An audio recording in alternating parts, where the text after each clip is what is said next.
J'ai 30 secondes pour vous parler d'un projet dont on est très fiers chez Futura. Après plus de 20 ans d'existence en ligne, on sort notre première revue papier. Un bel objet sur les sciences pour comprendre le monde de demain, à découvrir début 2022 et dès à présent sur Ulule. Secret de la Lune, intelligence artificielle, agriculture et thérapie génique, explorer 4 thématiques à travers des enquêtes, des interviews, des tutos et bien plus encore. Le choix d'un financement collaboratif, c'est la garantie d'une information indépendante et transparente. Alors rejoignez les décodeurs de savoir en allant découvrir le projet dans le lien en description ou directement sur Ulule, le mag Futura.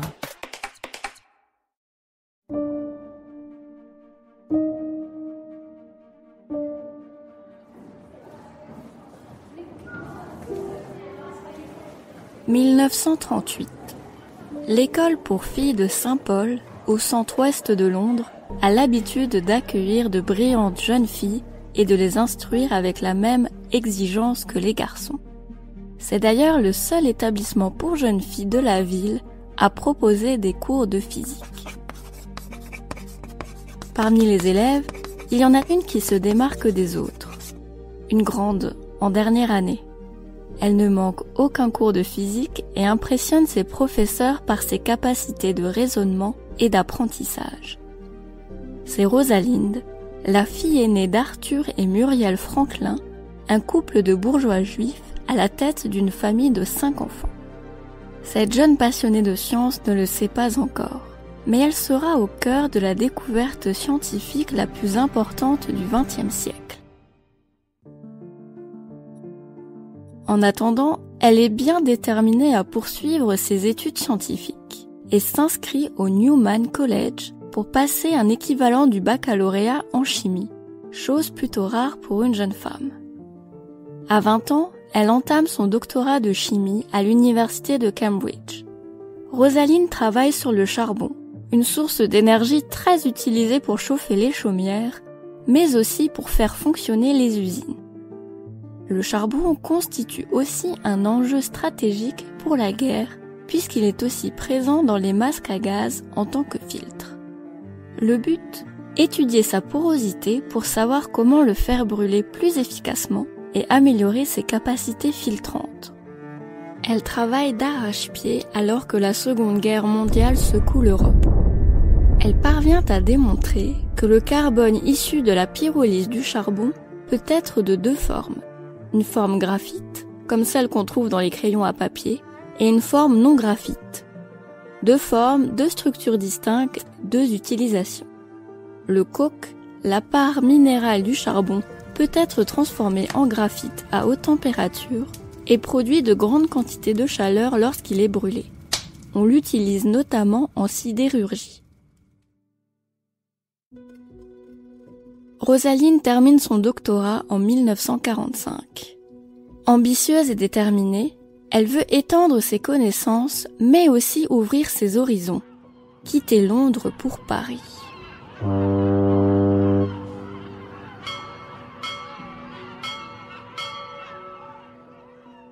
Rosalind est amie avec Adrienne Weil, une réfugiée juive française et ancienne élève de Marie Curie. Elle lui demande de l'aider à trouver un poste de physicienne dans la ville Lumière. Grâce à elle, Rosalind rencontre le directeur du CNRS de l'époque, puis un ingénieur spécialisé en cristallographie, Jacques Mehring. Le courant passe si bien entre eux qu'il lui propose un poste au laboratoire central des services chimiques de l'État, où lui-même travaille. Elle accepte immédiatement, déjà charmée par les paysages de l'Hexagone lors de précédents voyages. Je me verrais bien parcourir indéfiniment la France. J'adore les habitants, les paysages et la gastronomie de ces pays, écrit-elle à Adrienne. Dès l'automne 1946, elle s'installe à Paris pour apprendre la diffraction au rayon X et l'appliquer au charbon qu'elle connaît plutôt bien. Rapidement, elle maîtrise cette technique du bout des doigts et les résultats qu'elle obtient ne cessent de s'améliorer. Sa pugnacité dépasse les frontières françaises au point d'attirer l'attention d'un groupe de chercheurs britanniques qui se démènent à comprendre comment l'ADN est structuré. En 1950, Rosalind quitte Paris et retourne à Londres. Elle prend connaissance des recherches sur l'ADN menées au laboratoire Cavendish à Cambridge. Elle pense tout de suite que sa maîtrise de la diffraction aux rayons X et des cristaux pourrait bien aider ces messieurs qui semblent buter dans leur théorie. Rosalind a 30 ans et déjà quelques publications remarquées derrière elle. Changer de sujet de recherche au milieu de sa carrière n'est pas une décision anodine. De nos jours, il n'est pas évident pour un chercheur d'abandonner son domaine de recherche pour un autre. Alors imaginez la même chose il y a 70 ans. Pour une femme qui plus est. Cela demande un peu de courage. Heureusement, Rosalind n'en est pas dénuée.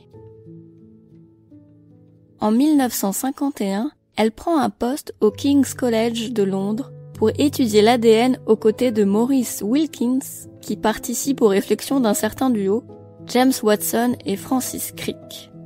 Mais leur relation tourne rapidement au vinaigre. Rosalind démonte petit à petit toute la réflexion de Maurice sur la structure de l'ADN. Son idée ne colle pas avec les premiers clichés cristallographiques qu'elle réalise.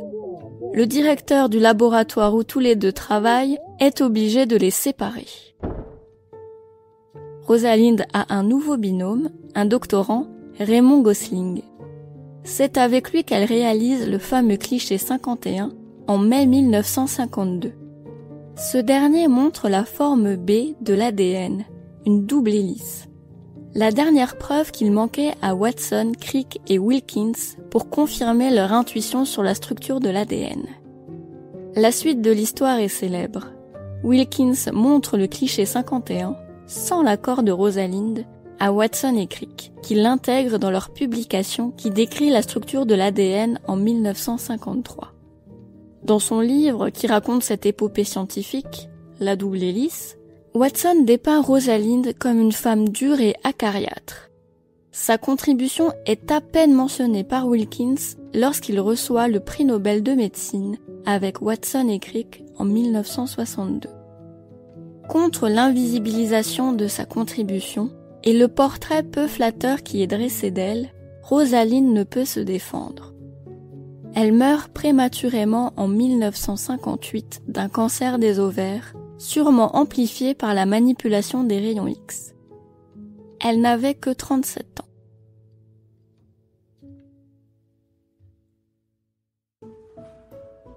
Après la parution du livre de Watson en 1968, plusieurs personnes cherchent à réhabiliter Rosalind, lui redonner la place qui lui revient dans l'histoire de l'ADN. Elle devient alors une icône féministe, la mauvaise héroïne, un cas d'école de l'effet Matilda, une théorie qui stipule que les femmes scientifiques sont moins reconnues que les hommes pour leurs recherches et que ces derniers s'accaparent une partie des mérites qui leur revient pourtant. Mais Rosalind était bien plus que tout cela.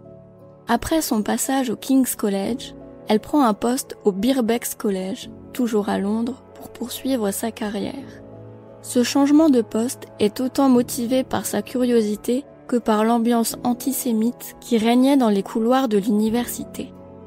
Là-bas, elle applique ses compétences en cristallographie aux virus, des entités biologiques qui la fascinent depuis toujours.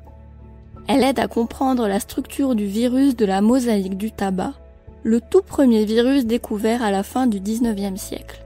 L'occasion pour elle de fermer le clapet à Watson qui pensait que ce virus était en forme d'hélice, une obsession chez lui. Après cela, elle change encore d'horizon pour étudier le virus de la poliomyélite.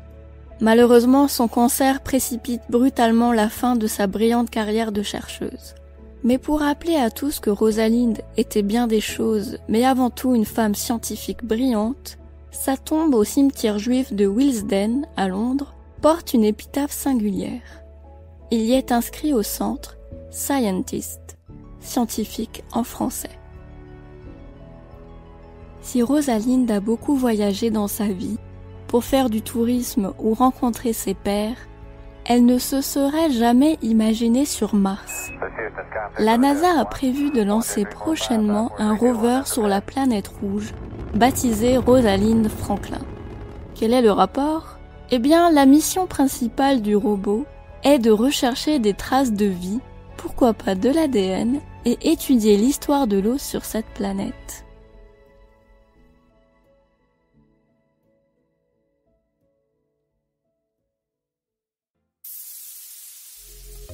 Merci d'avoir écouté Chasseurs de sciences. Au texte et à la narration, Julie Kern. Si vous appréciez notre travail, n'hésitez pas à nous laisser un commentaire et 5 étoiles sur les plateformes de diffusion pour nous soutenir et améliorer notre visibilité. Vous pouvez aussi vous abonner sur Spotify, Deezer, Apple Podcast et bien d'autres pour ne plus manquer un seul épisode. Quant à moi, je vous retrouverai bientôt pour une future expédition temporelle dans Chasseurs de sciences. À bientôt!